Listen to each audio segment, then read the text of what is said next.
కబేలాకు తీసుకెళ్తున్న గోవులను రక్షించడానికి గోరక్షకులు మెదక్లో ఏదైతే ప్రయత్నం చేసిందో ఆ సందర్భంగా జరిగిన ఏదైతే గలాట జరిగిందో దానికి ప్రత్యక్ష సాక్షులు పోలీసులే. డిఎస్పీ గారు అక్కడున్న గోరక్షకులపై ఒక వర్గానికి చెందిన వాళ్ళు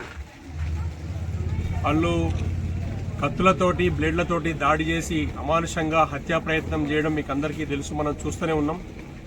అయినా కానీ ఒక విచిత్రమైన పరిస్థితుల్లో ఈ కాంగ్రెస్ ప్రభుత్వం మైనారిటీల పట్ల పక్షపాత ధోరణి వ్యవహరిస్తూ, మైనారిటీలకు ఫేవర్గా వ్యవహరిస్తూ, అన్యాయం చేసిన వాళ్ళను కూడా కాపాడుతూ పోలీసుల మీద ప్రెజర్ తీసుకొచ్చి తప్పుడు కేసులు పెట్టిస్తున్నారు.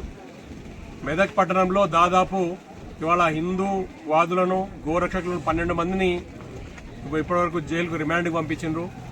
ఈ గొడవకు సంబంధించి దాదాపు 100 మంది ముస్లిం కేటగిరీకి సంబంధించిన వాళ్ళు ఎవరైతే కత్తులతోటి దాడి చేసి మా గోరక్షకుల మీద దాడి చేసి కత్తులతోటి చంపే ప్రయత్నం చేశారో వాళ్ళ మీద ఓన్లీ 307 ఒక సెక్షన్ మాత్రమే పెట్టారు. దాడి చేసింది ముందు ఆ వర్గం వాళ్ళైతే ముందు కేసు అంతా కూడా బనాయించింది హిందూ వర్గం మీద పెట్టారు. కాబట్టి ఇది ఖచ్చితంగా ఈ మధ్య జరిగిన మనం ఎలక్షన్లో పరిణామాలు చూసినాం.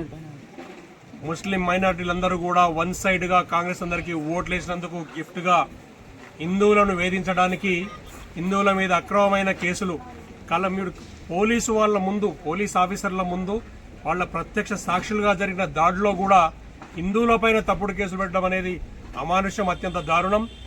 ఇవాళ జైలుకు పంపించిన వాళ్ళకి వెంటనే బెయిల్ ఇప్పియాలి.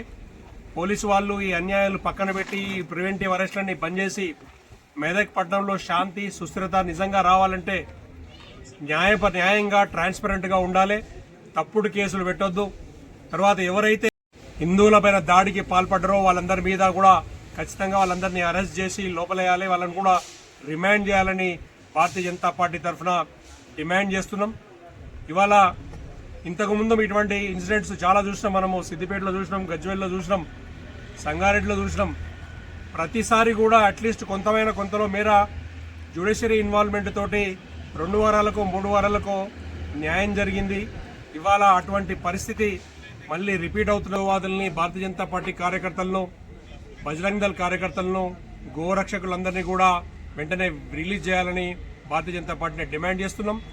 తర్వాత ఎవరైతే బాధ్యులు ఉన్నారో మా కార్యకర్తలను చంపే ప్రయత్నం చేశారో వాళ్ళందరినీ కూడా ఐడెంటిఫై చేసి ఇమ్మీడియట్గా వాళ్ళందరినీ అరెస్ట్ చేసి వాళ్ళందరికీ కూడా రిమాండ్ చేయాలని భారతీయ జనతా పార్టీ తరఫున డిమాండ్ చేస్తున్నాం.